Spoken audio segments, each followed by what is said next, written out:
தலைவருடைய சுற்றுப்பயணம் எல்லாம் ஒவ்வொரு நாளும் சிறப்பாக சென்று கொண்டிருந்த பொழுதுதான் இந்த கரூர் பெரும் துயரம் நம்ம எல்லாம் வாட்டி வதைத்தது. இதிலிருந்து நம்மளும் சாதாரண இந்த திமுக மாதிரியான இந்த 1,50,000 பேர் 2009 மறைந்தார்கள்.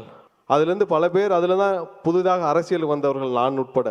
அப்போது நடந்த கொடுமையெல்லாம் பார்த்தீங்கன்னா 1,50,000 பேர் இறந்து கொண்டிருந்தார்கள். அப்போ போய் திமுகவுடைய தலைவர்கள் எல்லாம் டெல்லியில் உட்காந்து அமைச்சரவை பேரம் பேசிட்டு இருந்தாங்க. நாம் ஒன்றும் அந்த மாதிரியான அரசியல்வாதிகள் அல்ல. ஒவ்வொருவரும் இந்த 41 குடும்பங்களை நினைத்து கிட்டத்தட்ட இப்போ இல்லை, இன்னும் பல ஆண்டுகள் அவர்களோடு கண்டிப்பாக துணை நிற்போம். நாம் ஒன்றும் திமுகவோ இல்லை மற்ற கட்சியோ இல்லை. அது கண்டிப்பாக நமக்கு ஒரு மீள முடியாத ஒரு துயரம். மற்றபடி இந்த கேஸு இதெல்லாம் ஒன்றுமே இல்லை, இது எல்லாம் எதிர்கொள்வோம், ஒன்றும் பிரச்சனை இல்லை. இந்த 41 பேருடைய மரணம் மட்டும்தான் நம்மை பேரிடியாக தாக்கியது. என்னை பொறுத்தவரை நம்ம தலைவர் வாழ்நாள் முழுவதும் இதிலிருந்து மீள மாட்டார் என்பதில் கண்டிப்பாக உறுதியாக நிச்சயமாக இருக்கிறோம்.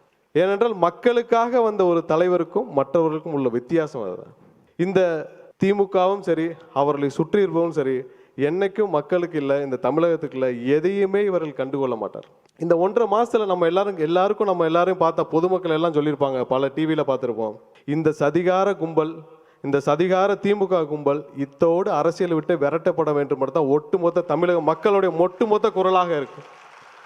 யாராவது ஒருத்தர் மாற்றி சொல்லியிருக்காங்களா? தமிழகத்தில் எங்கே போனாலும் நம்ம கேட்கக்கூடிய ஒரே வார்த்தை இந்த சதிகார திமுக கும்பல். இந்த கடந்த 1.5 மாதத்தில் நம்ம கேட்குற ஒரே வார்த்தை இந்த சதிகார திமுக கும்பல் இதோட அரசியலை விட்டு ஓடணுன்றதான். இவர்கள் இதை மட்டும் இல்லை, தமிழகத்தில் எந்த இயற்கை வளம் எல்லாத்தையும் முடிச்சுட்டாங்க.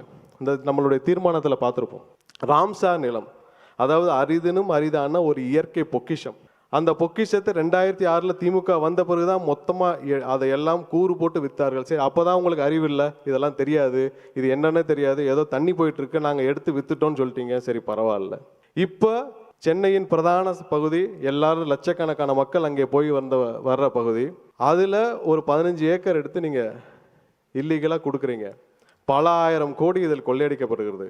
இதில் கிட்டத்தட்ட 3 அரசு துறைகள், 3 அமைச்சரின் கீழ் இருக்கும் அரசு துறைகள் அதை முறைகேடாக அனுமதியும் கொடுக்கிறது.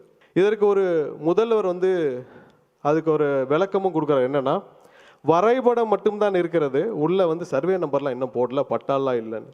இதே இதில் அனக்காபுத்தூரில்